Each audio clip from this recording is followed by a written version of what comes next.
अल जजीरा Urdu daily Aurangabad, आपका channel. शाम्बे शहर में जो है दो जनसभाएं हुई।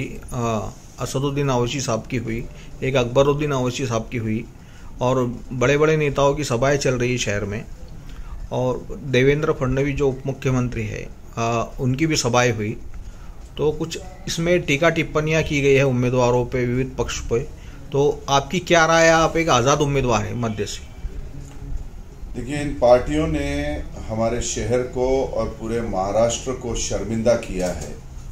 इनको मुझे लगता है कि थोड़ा शर्म के घूंट पीने चाहिए, क्योंकि जिस किस्म से एक पैसे का और पावर का एक बेरहना नाच इन पार्टियों ने किया है और पूरे जनता की जो एतमाद इन पे जो जताते हैं, जो भी इनके वोटर्स, उसको बेचा है। मुझे लगता है कि जनता ये सब देख रही है और जो ये नफ़रत की राजनीति, नफ़रत फैलाने की जो राजनीति कर रहे हैं, उसका जवाब आने वाले इलेक्शंस में इंशाअल्लाह वज़ीम महाराष्ट्र की और औरंगाबाद की जनता इनको ज़रूर देगी। ये जो सारे जो हरकतें कर रहे हैं, अपने स्टेजों से आके जो बातें कर रहे हैं, इनके पास डेवलपमेंट का कोई मुद्दा नहीं है, सिर्फ एक दूसरे के कपड़े फाड़ने के ये काम कर रहे हैं। ये नेता आता है अपने स्टेज से एक नफ़रत फैलाता है, दूसरा नेता आता है दूसरे पे उंगली उठाता है। ये लोग सिर्फ एक दूसरे से दूसरों पे टीका टिप्पणी करने का काम कर रहे हैं और अंदर से ये सारे एक दूसरे से मिले हुए हैं। जनता ये भी समझ रही है कि इन्होंने कोई ऐसे फलाई के, कोई भलाई के काम नहीं किए। एक तरफ जो सरकार है, आप देख रहे हैं कि महंगाई ये चरम छू रही है, लोगों के हाथ में रोजगार नहीं है, लोगों को पानी नहीं दिया जा रहा है, पानी तक नहीं ये पिला सक रहे। हमारे औरंगाबाद की अगर बात करें तो इस विधानसभा को लग के ही कचरे का एक बहुत बड़ा डिपो इन्होंने बना रखा है, जिससे जनता परेशान है, इतनी बदबू आ रही है कि और मुझे लगता है कि ये गंदी सियासत की बदबू है जो ये फैली हुई है पूरे शहर में। हम अपनी तरफ से कोशिश करेंगे कि इंशाअल्लाह अज़ीम जो हमारे नेता रहे, जो हमारे आदर्श रहे, फूले शाहू अम्बेडकर की जो विचारधारा महाराष्ट्र में चलती है, डॉक्टर रफीक ज़करिया ने जो काम किए, मौलाना अबुल कलाम आज़ाद, गांधी जी, अम्बेडकर साहब, ये सारी विचारधारा जो है, इन लोगों के काम को हम आगे ले जाएं। हमको विकास की बात करनी है, इनके जैसा एक दूसरे के ऊपर टीका टिप्पणी करके जनता का टाइम नहीं खराब करना। जनता को ये बताना है कि हम आपके लिए, आपके बच्चों के मुस्तकबिल के लिए क्या करना चाहते हैं, क्या देना चाहते हैं। तो मुझे बहुत यकीन है कि इंशाल्लाह इस इलेक्शन में इन पार्टियों को करारा जवाब जनता के जरिए मिलेगा और जनता अपने मुस्तकबिल के लिए जो है वो उम्मीदवार चुनेगी, ना कि इन जोकरों को सिर्फ सुनने के लिए और 5 साल वो वेस्ट करेगी। नहीं, इसमें जो है कटोगे तो बटोगे और एक है तो सेफ है, ऐसे नारे भी बुलंद हो रहे हैं। तो आपको क्या लगता है, ये नारों पे क्या लोग वोट दे पाएंगे? देखिए, ये मुल्क जो है ये एक सेकुलर मुल्क है, इसका डीएनए जो है ये सेकुलर है। ये जो नेता हैं, इनको चुन के आने के लिए एक वोट बैंक की ज़रूरत होती है। इनका काम तो कुछ होता नहीं, ये सिर्फ अपने कौम, अपने मज़हब के नाम से चुन के आना चाहते हैं, इसलिए ये नारे देते हैं।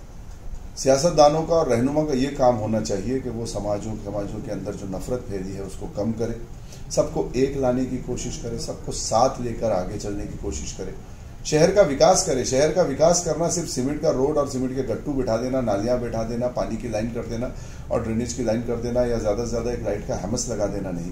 विकास इंसानी सभ्यता का किया जाता है, इंसानी बस्तियों का किया जाता है, इंसानी जो मुआशरा है उसका किया जाता है। हमारे बच्चों को रोज़गार मिले, हमारे माँ बहनों को सुरक्षा मिले, जो हमारे नौजवान नशे की लत में पड़ गए हैं, जो नशा कारोबार, जो भी मुझे लगता है इन्हीं सियासतदानों की देन है, वो नशे के कारोबार की वजह से जो हमारे नौजवान इस लत में आ गए हैं, उनको किस तरीके से इससे बाहर निकाला जा सकता है और उनको वापस, उनको और उनके परिवारों को किस तरीके से एक अच्छी ज़िंदगी देने की हम कोशिश कर सकते हैं।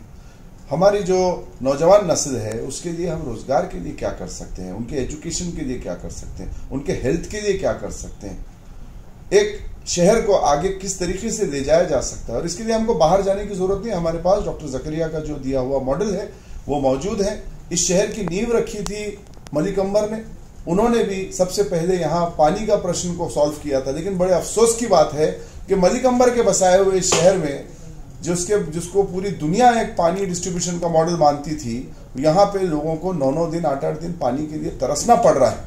तो मुझे लगता है कि माँ बहनें इन सारे सियासतदानों को सबक सिखलाएंगी हमारी शिनाख्त जो मिटा दी गई, वो जो शिनाख्त जो मिटा दी गई, उसमें ये सारे लोग जो खामोश रहे, उन खामोश बैठने वालों को जनता सबक सिखाएगी। जो हमारे भाई, जो बहनें, जो बेटियां, जो बेरोजगार हैं, जो परेशान हैं, जिनको अपनों से और उनके माँ बाप को छोड़ के वो जा रहे हैं, ये जो सारी जनता है, इसका गुस्सा है इन सियासतदानों के ऊपर जरूर निकलेगा। और मुझे लगता है कि इस बार परिवर्तन होगा और जनता अपने हक के ऊपर वोट देगी, ना कि किससे रंजिश रही, किससे किसका दिल दुखाया, इसके ऊपर वोट देगी। सवाल यह है कि जनता के लिए इलेक्शन होना चाहिए, ना कि किसी एक दूसरे के नेता की खुन्नस निकालने के लिए। नहीं, औरंगाबाद पूर्व है, औरंगाबाद मध्य है, यहाँ पर जो है दलित और मुस्लिम वोट जो है निर्णायक है। ये दोनों भी जो मतदार संघ है, यहाँ पर जो है मुस्लिम उम्मीदवारों की तादाद ज़्यादा है, तो इससे ये डर लग रहा है और चर्चा भी है शहर में कि भाई एक मुस्लिम उम्मीदवार को गिराने के लिए खड़े है।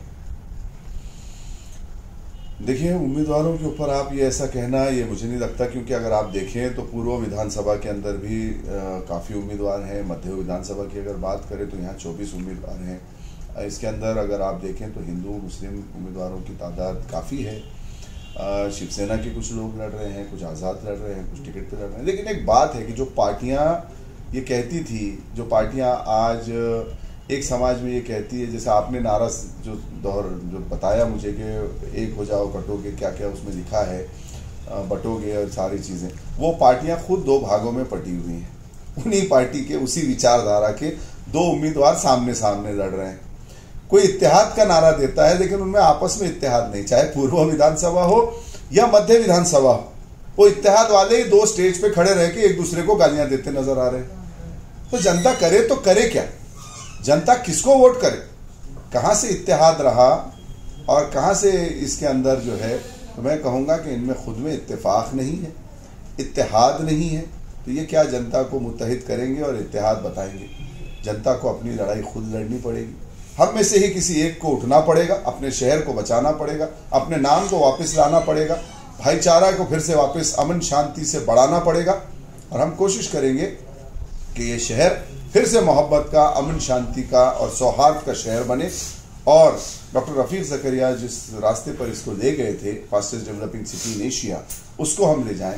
ज़करिया साहब का जो 1980 के आसपास जो मॉडल रहा, उसका नया वर्जन, जिसको हम 0.1 या 0.2 कहते हैं, तो उसी को हम लॉन्च करें, उसका नया वर्जन लाएं, आज के ज़माने के हिसाब से जो फिट बैठता है, और औरंगाबाद को एक डिजिटल औरंगाबाद की तरफ ले जाएं। यहाँ के जो नौजवान हैं उनके लिए एक सुनहरा मुस्तकबिल हो। आज हम जो यहाँ जिंदा हैं, वो हम ये सोचें कि आने वाले 50 सालों बाद यहाँ रहने वाले हमारी नस्लों को, पीढ़ियों को किन चीज़ों की ज़रूरत होगी, क्या चीज़ें दरकार होंगी, उस दिशा में काम करने की ज़रूरत है। हिंदुस्तान के अंदर औरंगाबाद का क्या कंट्रीब्यूशन होना चाहिए, उसके बारे में हम काम करें, ना कि सिर्फ ये नेता मुझे टिकट नहीं दिया, मुझे पूछा नहीं, मेरा फलाना पद निकाल दिया, मेरा ये कर दिया। ये सब बातें आपकी व्यक्तिगत हैं। व्यक्तिगत बातों पे चुनाव ये सारे लोग लड़ रहे हैं। मेरा मानना है कि जनता के प्रश्नों पे चुनाव होना चाहिए, ना कि किसी व्यक्तिगत के मुद्दों के ऊपर। नहीं, महाविकास आघाड़ी का जो उम्मीदवार है बाला साहेब थोरात और बंडू ओक भी जो शिवसेना से आते हैं, वो भी खड़े हुए हैं। और एक तरफ वंचित से जो उम्मीदवार है और एक MIM के है, तो MIM से आए हुए हैं वंचित के जो उम्मीदवार खड़े हुए।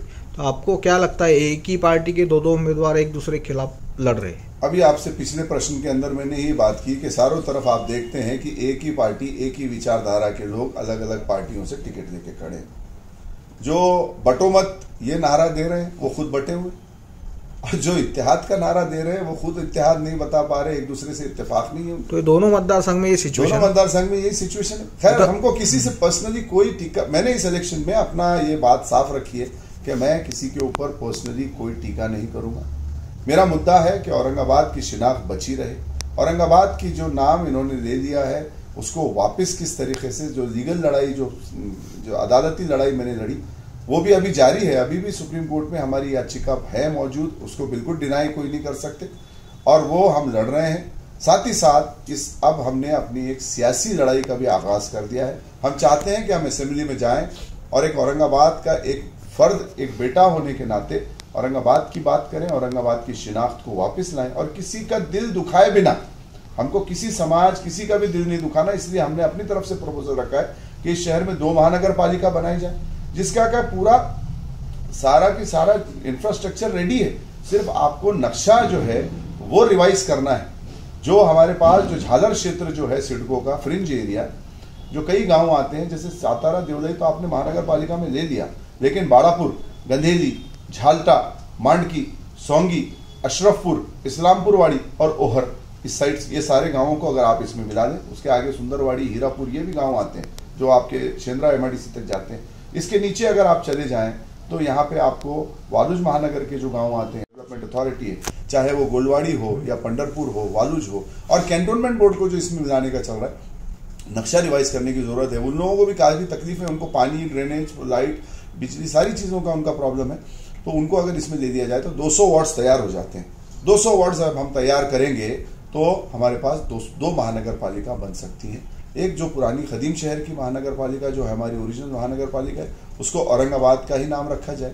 जो नई महानगर पालिका बने उसको संभाजी नगर महानगर पालिका का नाम दिया जा सकता है। इसमें किसी औरंगाबाद का विरोध नहीं रहेगा, हमारा समर्थन उसमें साथ में रहेगा, क्योंकि वो भी हमारा ही शहर है, वो हमारा ही पार्ट है, वो कोई अलग नहीं है।